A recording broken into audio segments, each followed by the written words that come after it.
How to change Cash App password. Hey guys, welcome back to this YouTube channel. Today I will show you that how can you change your Cash App password. So let's get started. On this process, at first you'll have to open the application Cash App with your account.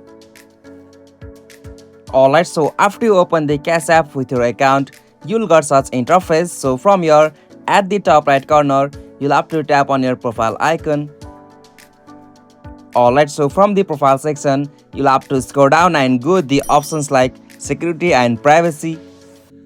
Alright, so after you come on that security and privacy section, you'll have to just scroll down and find the options or sections like security lock. So you have to just go the section security lock, and from that section you have to just tap on the option change cache pin, and after you tap on that, you'll have to just verify with your older password or pin, and after you verify with your older password, you can easily change or add new Cash App pin or password on your Cash App. So from there you can easily change your Cash App password or pin. If you found this video helpful to you, please don't forget to subscribe our YouTube channel for more quick and short tutorial like this.